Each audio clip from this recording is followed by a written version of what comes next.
live from the Coachella Valley. Time for another hour of the desert scene. Art exhibitions to modernism, music festivals to live theater, big screen, little screen, and very little screen. This is the Culture Corner with Bonnie Gilgallon and Brian Mendoza. Here's Bonnie and Brian on iHub Radio. And welcome to the Culture Corner. Got a big show for you today. Some great guests coming up a little bit later. And on our second and third segments, first hour, we're going to talk all about the Oscars. But we thought we'd do some other news before that. How you doing, Brian? I'm doing good. I'm excited to talk about the Academy Awards. I can spend a whole hour talking about it, but not to bore our audience, we have other stuff to talk about in the segment. And unfortunately, I hate to start on a down note, but it's just so important to mention that the Valley lost another wonderful musician last night. Mike Costley, who's a wonderful singer, great jazz singer, great scatter. He's one of the best scat artists in the desert here, passed away last night. And we just lost Pat Rizzo a couple weeks ago, and we lost Trini Lopez earlier this year from COVID. And it's just so sad.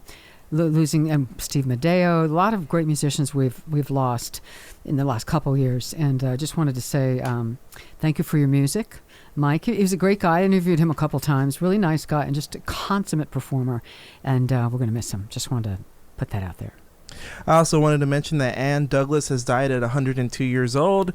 Ann Douglas was married to Kirk Douglas. Now, Ann is mostly famous for her philanthropy work. She did a lot of work for breast cancer awareness, and so she established the research for women's cancer because she had breast cancer along with 6 other survivors, and so therefore she was able to raise some money. So, man, the lives that people are and she was, 102 or something? She was way up there, right? Yeah. Yes. And they were married a long time. Yeah. Oh, yeah. I think they were married since the 50s, 1954, and he had died last year. So, it's one of those things where it's a pattern where I've noticed a lot of these couples that are older, if one passes away, the other one passes away especially if they've been together a really, really long time. Yeah, and I think that comes down to broken heart syndrome. Absolutely.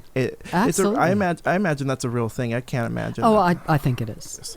And now, why don't we talk about Brittney Spears? Okay. So Brittney Spears is going to finally be able to speak on the status of her conservatorship in June. So now she'll be able to actually speak in court and talk about it for the very first time. Was she not allowed to in the past? Well, the thing about conservatorship is that usually a lawyer speaks for you, or usually the idea is that you don't generally speak for yourself. Okay. And in one of the things in the documentary, the Brittney Spears documentary, they had said that she was asked to talk about her thing, but then she was recommended not to. Mm-hmm. That the lawyer she had said, hey, maybe you shouldn't actually talk about this because you're going through a lot. At this point, so it doesn't make sense. And so now she'll be able to finally talk about it. Now, Brittney Spears, this has been a long time coming because a lot of people have had there's been a whole movement to try to free her from a conservatorship where she has been allegedly under the control of her father, like really rigid control. Mm-hmm. Now, conservatorships, with this issue, the conservatorships have started to become more discussed. I think a lot of people weren't sure about how they worked and realized, wow, someone actually has that much control over your money and your decisions in life. And so a lot of times this issue with Brittney is also an issue about conservatorship in general. In general, because we've seen this happen before with Hollywood stuff. Yeah. And another thing is that it actually turns out that Brittney Spears is aware of the documentary Framing Brittney Spears. She had talked about how she was flattered that her fans are there for her and are constantly showing her support, but she also said, I didn't watch the documentary, but from what I did see of it, I was embarrassed by the light they put me in. I cried for 2 weeks, and I still cry sometimes. I imagine that is embarrassing to be able to see yourself in this documentary and just, I can't imagine feeling that way. Framing my life that way and showing how bad I used to have it and all that. Yeah, well, I think anybody, and I didn't see it, but I've read enough about it to know that a lot of it wasn't flattering. And I'm sure that's frustrating because you're it's out there and you can't say, hey, wait, but that's not what really happened kind of thing. Yeah, and another thing is that Brittney Spears fans felt that that the documentary was good in the sense that it gave them a voice to question things and be able to actually look at some details. Because the thing is, though, that a documentary like this, if Brittney Spears had more of a participation in it, it would still be something that her father might have some say over. Control over, yeah. And a lot of fans feel that her father might dilute the narrative, which, it makes sense. But I'm glad personally that she's able to talk on June 23rd and that there's going to be another meeting afterwards on July 14th, because I personally feel like if it gets to this much public scrutiny, and you can tell that the young woman like Brittney Spears, if she has a certain idea of how she wants to run, I think it bears to say that I don't think it hurts for the judge to really seriously consider freeing her dad from that. Yeah. Now, so these hearings or whatever, is the judge going to make some decision after this about whether she's ready to take care of her own affairs? I think the idea was that Brittney Spears wants to take care of her affairs a little bit more, but she also admits that she mostly wants like a third-party bank or financial institution because, it makes sense. Like, you wouldn't want that level of personal relationship or control. Like, the bank would ask, hey, what are you doing with this money? Oh, I'm going to use it to fund a concert or buy a house, and they sign away and all that. Because the bank hopefully doesn't have a personal stake in the money, whereas her dad might.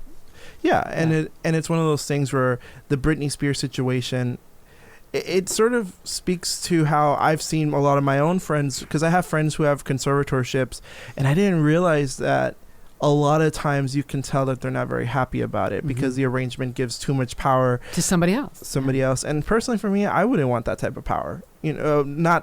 I wouldn't want someone else to have that type of power over me either. Like, I feel like that's too much. But moving on, did you know that Elon Musk is actually going to host SNL? I find that fascinating.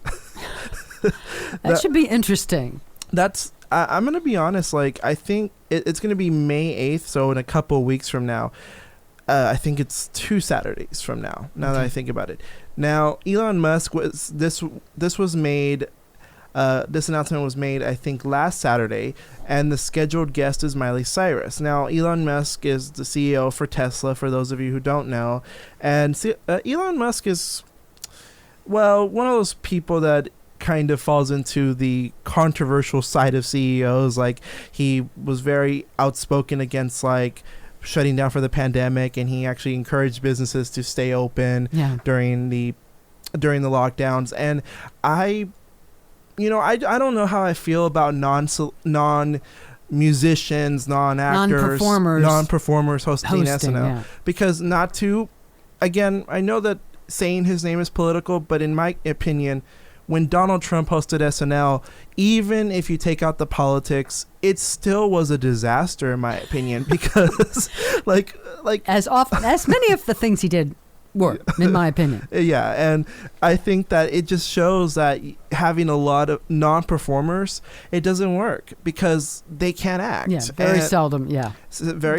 And also for me, like, I just can't imagine what would Elon Musk bring to SNL.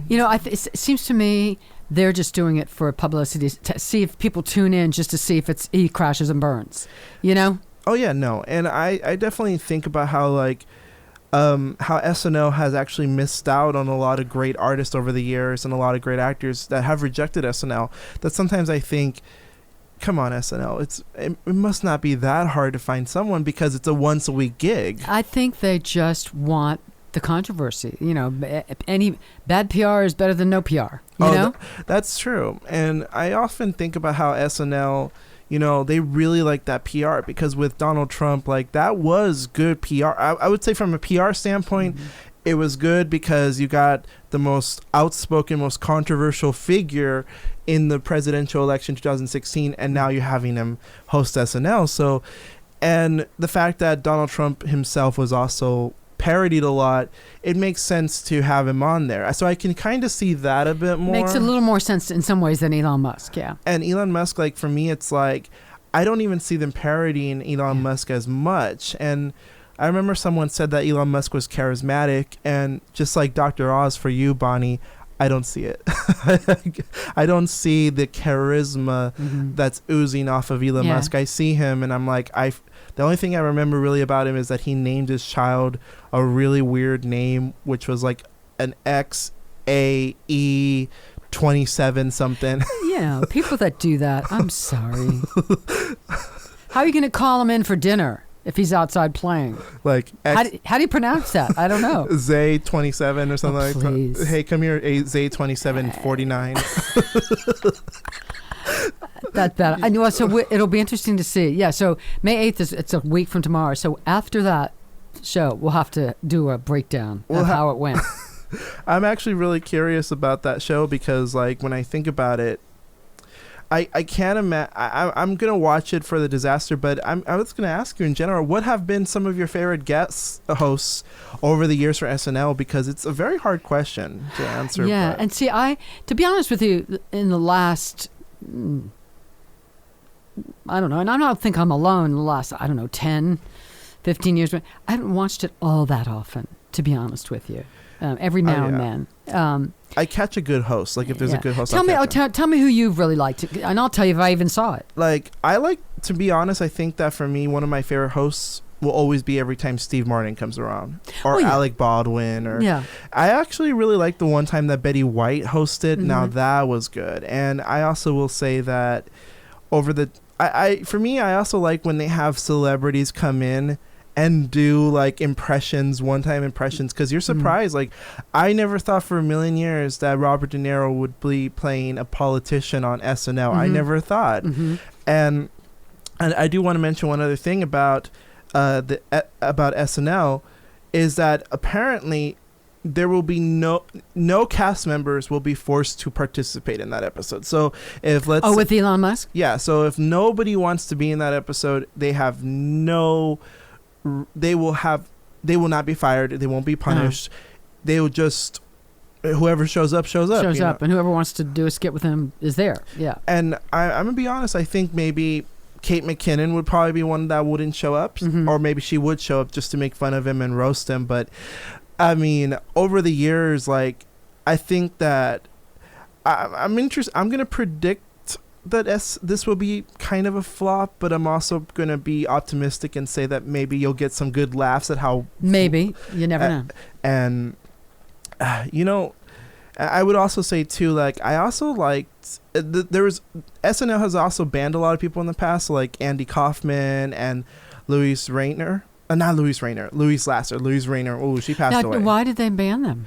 Now, Andy Kaufman, because he was a prankster. Okay. He was a prankster. He was unprofessional. But Louise Lasser, like, I saw her episode. It was in season 1. She said some outrageous stuff? No, she was unprofessional. Okay. Like, she legitimately actually tried to quit hosting the episode the day of.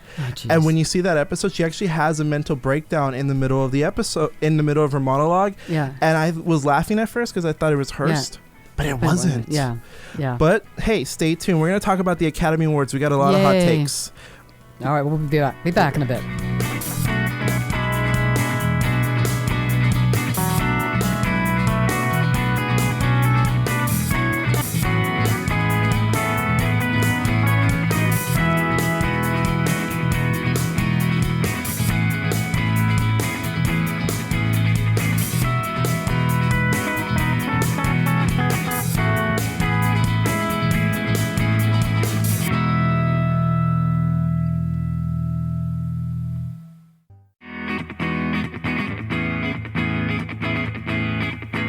You're listening to Bonnie Gilgallon and Brian Mendoza, talking arts and entertainment on iHub Radio's The Culture Corner. Here are Bonnie and Brian. Now we're going to talk about the Academy Awards in a 2-part segment, maybe 3. Yeah. Let's see how long we're going. Well, I'm going to ask you first of all, and then Brian's taking the lead on this. Overall, what did you think of the show? The show, you know what? I honestly have said for years that maybe changing things a little bit wouldn't hurt, take away some of the gimmicks, make it a little bit more professional looking. And for the most part, I would say that maybe this is the right track, but I think that the train is going to crash. I think the train crashed before it got on the right track because... Good way to put it. Because the fact is, yes, I don't want to see, like last year with the Cats movie, they had... Rebel Wilson and James Corden dressed up as cats in the most hideous, awful outfits I've seen. So for me, the show being scaled back, and as Steven Soderbergh, the person who produced it, said, you know what? It's going to be like a movie. It's going to be like the Academy Awards of the movie. It's going to be like in the room. And I think I heard someone once say, you know, you're not even invited to this in real life. Why do I have to be made to feel that when I'm watching it? Like, I'm not going to be invited to it in real life. So when I watch it, I kind of want to see something big and spectacular and nice. And I was thinking about it, and I said, well, as long as they don't have the gimmicks, then we can go back to that. Some of the silly production numbers, I think, it was good to not have those. Yes. And for me, I also have this opinion about the fact that I think it was a bad idea not to put the songs in the show. Because for me, it's like they're trying to do social distancing. But when you watch the show, like, they were sitting pretty close together. The hosts were not that far off from the stage. From the audience. They could have had the song, someone live performing the song. Absolutely. I agree with that. Like when you performed last week, a couple weeks ago, Bonnie, that's how far the stage was from that. They could have done that safely. Absolutely. And I feel like when they say, you know, people have to wear masks and all that, I'm like, but they don't have to wear masks when they're on camera, and if we prefer they don't. So I'm thinking, well, you know, you're going to take all these safety precautions, you might as well have it on the bigger stage and be able to actually have it there. And for me, when I saw the Academy Awards the way it was, I was like, it's an interesting idea, but they didn't do it right. And also I feel like in my back of my mind, there are certain things I can't ignore. Like I can't ignore the fact that a lot of this was done to socially distance themselves. But then it's like, well, then why don't you just do the music, and why don't you do this? Like, it feels like, and also they didn't have any movie clips ever at all. Yeah, and that I didn't know, because that has nothing to do with social distancing. Why didn't they do that? I was under the impression that they did it for time, that they were like, we're going to save some time. But you know what? They always say they're doing something for time, but guess what? They always overdo it anyway. They overdo it anyway. So you might as well add movie clips. And you know what? I actually like the movie clips because like, let's say you didn't see a movie. Exactly. It gives you a flavor. It gives you a flavor. Because let's say you were like, I'm not going to watch Pieces of a Woman. And so you watch a clip, and so you might have a good idea of the acting. But because something like Pieces of a Woman might be triggering to someone, they might say, okay, now I understand why she got nominated. There we go. I got a flavor of that movie. Or maybe like, you haven't seen Promising Young Woman because it didn't look good for you, but then you see it at the Academy Awards and you see it nominated and you're like, okay, maybe I'll watch that. And so for me, it's also like a thing of, for me personally, it's like I'm summarizing. That's like when I watch the clips, it's like that's me summarizing the year. Like, okay, that was the moment. That was the moment. That was the moment. And when that when I see those, it's kind of like a nice rewind for the year. And when it wasn't there, I'm gonna be honest, I was really disappointed. I missed that too. And for me, it's like, really, we're not gonna even include the clips. And I know they're doing it for time. I know, but they're gonna run out of time anyways because they gave too much time to the speeches. I have to ask you about that one, and I can't remember who it was, who went out in the audience and there's some trivia thing, and then Glenn Close got up and danced, and whatever that was, I thought was lame. Oh, yeah. It was really lame. It was rehearsed. What was that about? Like, Glenn Close doing the butt. I mean, look. And I like Glenn Close, but the whole segment, the whole concept of that weird thing was weird. I remember someone called it the highlight of the evening, and I saw it, right? I saw it again, and I seriously said, you know what?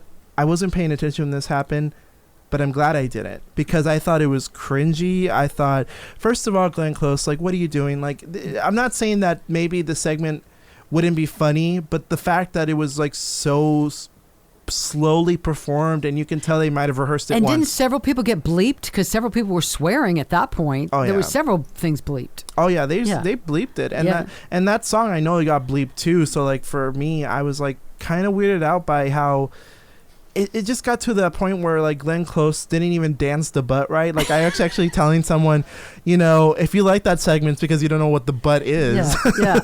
I just thought that was totally unnecessary. And I don't even, and for me personally, like I don't even mind when they have that type of stuff at the Academy Awards. Like when Ellen was hosting. If it works. If it works. Yeah. You know, Ellen, for all her mistakes, did host a pretty good show. That was cute when she hosted, yes. And when they did the selfie, I thought, okay, that's actually funny. It was fun, yeah. But in this case, like the butt or the show itself, to me, the ratings that it got, the bad ratings, they deserved it. But you know what? There's so much to unpack at the Academy Awards that we really need to go into another segment about this. We'll be back with more on the Oscars in just a minute.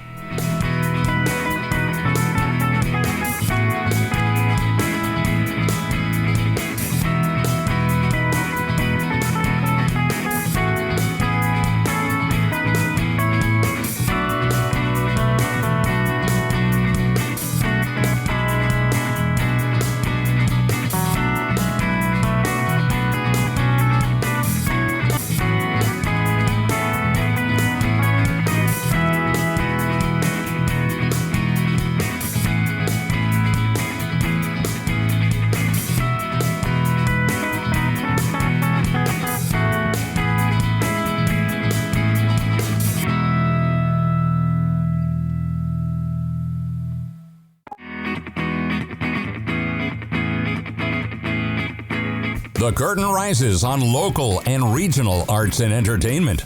From music to theater, films to fine art, it's the Culture Corner. Get connected. Call 760-544-TALK. That's 760-544-8255. Here's Bonnie and Brian on iHub Radio. Now, let's talk about one thing we liked about the Academy Awards. Tyler Perry. Tell us, Bonnie. Yeah, I thought first of all, I thought the award was well-deserved, and I thought his speech was outstanding. I agree with you on that. Like, I was watching it, and I felt moved because, for me, Tyler Perry, you know, when I used to do Flicks and Picks, I always brought up how Tyler Perry, for me, was a director that wasn't... I don't think he's great as a movie director. I've seen a lot of his movies, and I still support his movies because I feel like he has done a lot of good in hiring all these actors and black performers that will never ever get to see that many movies. Mm-hmm. And it's like, you know, we live in a world where Loretta Devine and Cicely Tyson, you know, got more opportunities with Tyler Perry than they did outside of that. Right. And it's such a shame because they're talented and they deserve better. But I appreciate that about Tyler Perry. But for me, when he opened up his own studio, Tyler Perry Studios, and he hired all these black performers. Gave so many people opportunities and work, and kept it going during the pandemic, and fed people, and he does so much. And he kept talking about his mother. What his mother taught him was, you see a need, you fill it. You know, someone needs help, you give them help. And I just thought it was fabulous. And the thing about that is that Tyler Perry Studios was innovative for how it handled the pandemic, because the fact is that Tyler Perry even set it up where people can live quarantine there, mm-hmm. live there, and that when production's over, they go back home, expense paid and everything. And mm-hmm. And I thought, wow, this is innovative. Mm-hmm. And I didn't hear that much coverage about it. And then until a while, when movie studios were opening up, people started to realize, wow, Tyler Perry set the mold to how to do this safely. And I'm hoping that if the next pandemic happens, that people go back and look at how Tyler Perry did it. I mean, he's someone who, and this is why I think the award, he really deserved the award, someone who's clearly, obviously achieved great success in the film business in Hollywood, but done it his way, and has reached out, paid it forward, and reached out to help so many other people. And you can just tell that comes from the heart. I mean, he's not doing it to get pats on the back. He's doing it because that's the way he was raised, and he feels it's the thing to do. You know, and one thing to note about Tyler Perry is that he was homeless mm-hmm. for a while. Oh, he'd been through a lot of stuff. Yeah. And he always said that his movies and his plays were mostly tributes to the black women that... in his life that were strong, yeah. And Madea was she's based more or less on an aunt that he had that actually took care of him and was like very protective of him. And, you know, I think that while it is important to acknowledge that maybe Tyler Perry's movies, you know, have their issues. And they're not Shakespeare and Gone with the Wind. Yeah. We get that. Yeah, but I think that the one important thing about his legacy mm-hmm. may not be his movies or the quality of his plays. Is humanity and philanthropy. Yes, exactly. And the Jean Hersholt Humanitarian Award, sometimes I see that award go to someone where I'm like, I think to myself, they're giving that award because that person probably should have won an Oscar for something. And so it's a, consolation prize. Consolation prize. You did something nice, so we're going to go ahead and give you that. Right. Yeah. But in this case, I thought, this is someone who really deserved it. Yeah. And it was for the industry. Like it, and I see a lot of celebrities, and I've always told someone, sometimes I do prefer a celebrity who is sincere about, who is doing charity work but isn't sincere about it. But Tyler Perry is not that. No. He really does care. You can tell. He really feels it, yeah. And I like the fact that it is within the community. It's like, we're going to give Black people a bigger platform. And I think that Tyler Perry's movies and Tyler Perry Studios, believe it or not, has actually produced good work. And people still show up. Like, even if the critics don't love it, it connects with people. Okay. Yeah, a lot of people do. A lot of fans do. So. And after a while, like I was watching the Medea movies, I realized, you know what? I know why they connect with people. They're fun. They speak about issues, and maybe they're not the most well made, but guess what? At least they're talking about these issues. And they're entertaining, and they're providing employment for a lot of people. Yeah, and especially Black people who really absolutely Black just Black crew members. It's wonderful. So I really will agree with you. It is a wonderful part about it. And I will say that, unfortunately, not that much else was great about the Academy Awards. Can we talk about Chadwick Boseman? A couple things about him. He didn't win. Yeah, he didn't win. And his family says it was not a snub. Tell me about how you felt about that. So when Chadwick Boseman didn't win, first of all, the Academy Awards made this really calculated risk of putting Best Actor at the end. After Best Picture, which I thought was weird. It was weird. And it's not the first time they've done something like that, but they did it in the 70s for Charlie Chaplin. Like, let's get him an honorary Oscar and put it towards the end, which, you know what? That's great. That's a good move. But in this case, I thought, wait a minute. It didn't really work. No. They were trying to do this thing where it was a calculated risk that Chadwick Boseman's going to win. So then they'll do a big tribute to him since he's passed away. Yeah, emotional goodbye. His widow's going to be there. It's going to be wonderful. And I thought that's not a good risk to take, because the fact is that this year had a lot of good nominees, like Anthony Hopkins. So it wasn't a shoo-in. Yeah. It wasn't a shoo-in. Like, most people thought that because of the narrative of Chadwick Boseman being, he dying young and all that, they thought that the narrative was going to win it. But in this case, it actually turns out that people voted for Anthony Hopkins because they thought he was better. And then talk about the Zoom thing. This was awful. Yeah, and so Anthony Hopkins wasn't allowed to call in to Zoom because accept his award. Yeah, and Anthony Hopkins had said that because he was an older man, he's in his 80s. Didn't want to show up. He didn't want to show up, and he doesn't live in this country. He didn't want to show up to the ceremony. And I don't blame him. And he also said that I'm at risk for COVID, and Anthony Hopkins, God bless him. He probably didn't even assume he was going to win. Like, he thought, Chadwick Boseman probably is the front runner. And for a lot of places, it was between him and Chadwick Boseman, but it looked like it was going to lean towards Boseman. Yeah.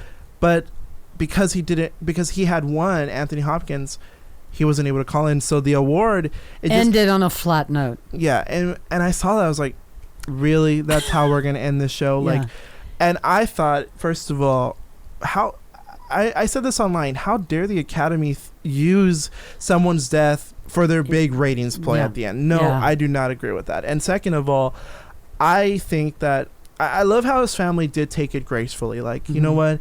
It wasn't a snub. Anthony Hopkins deserved it. Made the best man win. And I think that Boseman would have wanted to win on the quality of his performance, not a sympathy vote because he's passed away. Yeah, and I agree with that. I actually agree. And for me, between the two, I would have probably given it to Hopkins if I had to vote, but it's very close in my heart. It was one of those apples and oranges performances. If you have a preference for Hopkins' harrowing performance in The Father or Boseman's wonderful, delightful performance in Ma Rainey, that's up to you. Like, whatever movie you prefer. Like, if you prefer Ma Rainey as a movie or The Father, that will dictate that. So that's the case. Another question for you. I saw basically nothing this year, so I'm just going on clips and what I've read. But I was kind of rooting for Olivia. Olivia Spencer. Viola Davis. Viola Davis. Gosh, I'm so sorry. I was like, Olivia Please Colman. forgive me. Viola Davis. I was rooting for her even though I didn't. And she lost. And Frances McDormand won for Nomadland. Now, I have a question for you. Was she drunk? Because when she did her speech, I was like, I know she's weird. She's a strange chick, but I thought she was drunk. I got the impression that it's just her being strange because she had howled, and one of the things was that she did it as a tribute to like this man. I get that, but it's not even the first time she did something weird at the Academy Awards, because at the last award show that she won in, remember, she did something like she said something and everyone was like, what was that? Mm-hmm. What was that? Like, and I forgot what it was, but it was this one it was this one thing at the Academy Awards where she had won, and it actually turns out that it was a reference to Time's Up and Me Too, but no one understood what the heck she was talking about. No, and look, I didn't even think Frances McDormand should have won for Nomadland. Mm-hmm. My personal route was Carey Mulligan for Promising Young Woman. And that was the other one. I thought, but who we got? Viola Davis and Carey Mulligan, and both of them lost. I was like, wow, okay. Like, and with Promising Young Woman, I thought she was going to win because it was really transformative, and I thought that's a performance of a lifetime. And maybe someone out there that's listening in might say that's an exaggeration, but no, I think that is a performance that people will look at. And I'm glad it got nominated, but I'm also kind of like, we lost out on that. And I think Frances McDormand, did great work, but if between the nominees, I'd probably put her number 2 or number 3. Like, definitely Carey Mulligan first, and number 2 could be Viola Davis. Yeah. And even Andra Day for Billie Holiday. There was a lot of good performances, but I didn't think Frances McDormand deserved it. And to be honest, like, in the case of Best Picture, I was glad Nomadland won, but I would have given it to Promising Young Woman, Judas and the Black Messiah, Sound of Metal. It was a very interesting year in movies with strong nominees, but I think it was one of those things where those movies deserve to win more, and even The Father. But I am happy Chloe Zhao won Best Director. Yes. First woman of color to win the award. And now, as someone said, there's 2. There was this wonderful tweet that showed Catherine Bigelow and Chloe Zhao saying, now there's 2 women who have won. And I thought, wow, like when I look at the Academy Awards and I look at the lists of directors who have won, up until recently, they were predominantly one type of person and men. And even the men, like the men of color, fit a very specific image of masculinity. Like, I love the fact that lots of men of color, like no black man has won, but brown men have won. So I'm very proud of that because I'm brown. So for me, it's like, I love that. But then it's also like, not a lot of women of color have won, and they have no Latina has been nominated, no Asian woman had been nominated before, no black women have been nominated. So for this, I'm hoping that this isn't what they call this. There's a very famous quote attributed to Halle Berry's win. Is this a moment or a movement? And I'm hoping that it's not a moment. That I'm hoping that it's an opportunity for women to say, you know what? Take risks on us. Let us direct some great movies. We know how to direct them, because it actually turns out that there is this trust gap with women, that there isn't a lot of producers don't trust women with certain expensive projects. And movies directed by women unfortunately have smaller budgets because they're not given a lot more money. And so, you know what, Bonnie? I shouldn't be mansplaining this. You gotta. What are your thoughts on like this whole thing? I think it's fabulous that she won. I did notice it did seem to me like there were a number of a little bit larger number of minorities nominated for some of the acting cat and some of the other things. It seemed like the nominees was a little more diverse in some ways than has been in the past, and that's good. No, yeah, I agree with you on that, because like when I looked at the winners, it's like more women, more people of color. I mean, the fact is that Best Supporting Actor went to Daniel Kaluuya for Judas and the Black Messiah, which was great. Yeah, and there were three men of color nominated for that. Oh no, certainly. I agree. That's good. I mean, that's progress, I think. And also, like in Best Supporting Actress, Yeon Young-jeon, who was in Minari, that was a sure winner. I would have been disappointed if she hadn't won, but it was such a great performance, and I was so happy to see her win. And it's also great to see like different languages at the Academy Awards. Like people were able to speak in their native language and have like charismatic translators come in, because you know what, this is in terms of progress and in diversity. I'm glad to see that people are recognized beyond fitting a certain Hollywood Yeah. aesthetic. But I think we have more to unpack. Yes. Yeah. Well, we got one more segment this hour, so we'll do that. All right. We'll be back in a bit.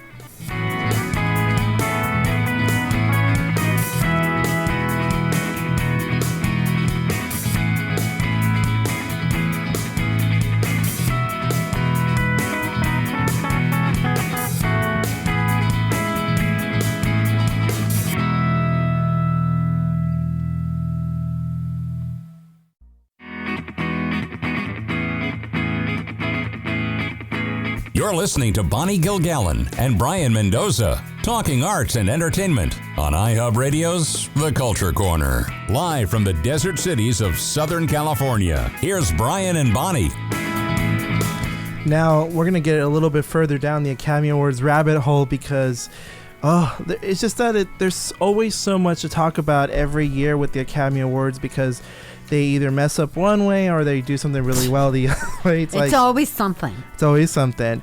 And the thing would be that, you know what? The fact is that this year, Chadwick Boseman's death really did create a sort of mood in the evening. Mm-hmm. Like, there was this art piece that a lot of people were really critical of, like the golden art piece. And it wasn't like an actual art piece. It was like a digital art, so you can buy like a digital copy of it. Like it's kind of weird. It's like, imagine like someone saying, I'm going to give you my album, but as MP3. You have to go online to listen to it. You have to listen to it, MP3, download it officially from my website. I'm not giving you an actual CD. So it's kind of like that, but with art. And some people, you know, like my mom said, you know, I would like a piece of art in my room. Yeah, you know, what's the point of that? Okay. But the idea was that it was like digital art. And so apparently these were given out at the Academy Awards in gift bags. And so a lot of people were really critical about that. And also the fact that Chadwick Boseman's face, because of the design, some people felt that it was a little too evocative of what had happened was that one of the things that people found really distressing is that he actually was really thin around lost the a face, lot of weight. Yeah. And so a lot of people associate his face as being a very triggering reminder of how he died. Mm-hmm. And so the artist is going to redesign it because he said that he had never thought of it. He said, you know what? I didn't realize that his face himself could actually be a very harmful thing to represent. Mm-hmm. And so he's going to redesign the artwork. I have a feeling that it'll probably be a little bit closer towards looking like the Black Panther imagery, which I think is much more appropriate. I think a lot of people really thought that he really did change movies with Black Panther. Like, I see all his artwork and it's always Chadwick Boseman, half of him as an actor and the other half is the Black Panther.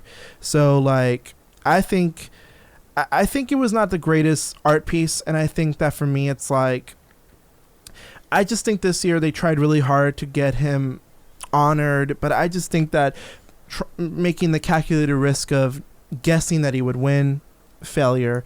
The art piece, failure. And the In Memoriam itself, like I saw it. You didn't like the song either, did you? The song just seemed a little too upbeat for me for dead people. I agree with you. Like, I thought that the In Memoriam, the song As by Stevie Wonder, Mm-hmm. I thought, look, I love Stevie Wonder. I think he's wonderful. Of course we all do, yeah. But I personally agree with you. It wasn't the right song, I didn't think. And also the fact that the montage was way too quick. I personally felt like you need to hold these out. You need a 5-minute song. You need them to like really extend, like Over the Rainbow, something like that. Have an artist sing the song. I Will Remember You, or I something. Remember You, or even something like When Will I See You Again? Yeah. When Will I See You Again? And so like they had all these things go by really fast. Like they had Cicely Tyson, Ian Holm, Max von Sydow, Cloris Leachman, Olivia de Havilland, Chadwick Boseman. So many. There were so many. And Nino McCurry. I always forget how to say his last name, but he's the composer. And DMX. They had a lot. Sean Connery. They had a lot of important people. Mm-hmm. They really did. But I personally was like really disappointed that they did not include Jessica Walter in it. They should have, absolutely. And for me, like when I saw this, I thought there's always the exclusions, but I felt that having it be it was too quick. It was too quick and too soon. And even the vice president of unscripted and alternative entertainment, Rob Mills has even acknowledged, yes, okay, they were too soon. But we also tried to make the song fit. It was a quick tempo song. Which was the first mistake. Yeah. So. And so for me, it's like Cicely Tyson and all these artists, they actually made an impact. Mm-hmm. And for them to get like a 1 minute tribute, not even 1 minute, like 1 second tribute. 10 each, seconds, yeah. 10 whatever. seconds. I thought it was embarrassing. I had seen the comments. I was, that's... the whole we're just ragging on the Academy Awards. We gotta give them some actual tips, you know. Now, and you also felt that they really need a host. Oh yes. Yeah. At this point, the gimmick of having no hosts, it's over. Yeah, like, I agree with you. It's over. Like last 2 years, it was fine because they had a variety hour with it. They had different people. Look, this is the thing. They used to have different hosts within one show. That's how it felt. Mm-hmm. But this year it just felt like we're going to do different disjointed, yeah. different presenters. Yeah. And personally for me it's like, okay, well the presenter, I just think that we need a host to create a certain image of the evening, because I feel like throughout this night, on one hand they were trying to be super serious, but other times it was like a party, and other times it was like, can you dance the butt? Yeah. And it's like, I wish there was a host, because then we wouldn't have embarrassing moments like that. Yeah. And if there were embarrassing moments, at least we can say the host was bad. And or the host can sometimes take a bad moment like that and make it funny, make a joke out of it, and make it funny. Oh yeah, and even in some cases like Seth MacFarlane, who in one case wasn't the greatest host, I still would say that it was a good risk. The fact that they took some risks with hosts, but because of the Kevin Hart situation, which turned out to be, you know, in the end, maybe an overreaction. I think even some of my friends in the LGBT community would say, you know, maybe it was an overreaction. Maybe going back into his past maybe wasn't the best way to look at it. And I kind of agree. But I think that because they didn't work out with one host, I'm going to be honest, just because Kevin Hart turned out to be a bad decision and they had that whole scandal, doesn't mean that there aren't plenty of people to host. Absolutely. Yeah. I mean, go back to some of the old standbys, you know, Whoopi Goldberg, Billy Crystal. You know someone I just thought of? Wayne Brady. He would be great, I think. They should try him. He's funny. He's personable. He has charisma.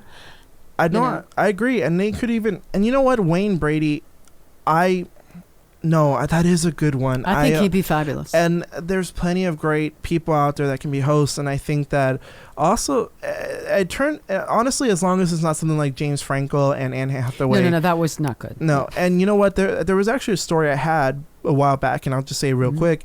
Anne Hathaway had talked about how that evening wasn't the greatest for her. That it actually turns out that she tried to give feedback to James Franco about his performance, and he had said, "Don't ever tell me how to host this." And I'm looking back at it and I'm like, yeah, I can kind of tell that there was a real power struggle there. Yeah. And I think when I look back at it, it's like maybe Anne Hathaway did deserve a second chance, because if someone like James Franco kept controlling her, it's like. And I've heard that he can be difficult. I've heard that in other places too. So. And for me in general, like this year at the Academy Awards, you know, as Roger Ebert said, thumbs down for me. Let's look forward to next year. and you know what? It was a strange year in movies. It was strange, yeah. But it didn't have to be this problematic. It didn't have to be this bad. But we have plenty of guests next segment. All right, we're coming up the next hour. We're going to have my buddy Clifford Bell, cabaret producer, performer. He's got great stuff coming up. All right, we'll be back with more on the Culture Corner in just a bit.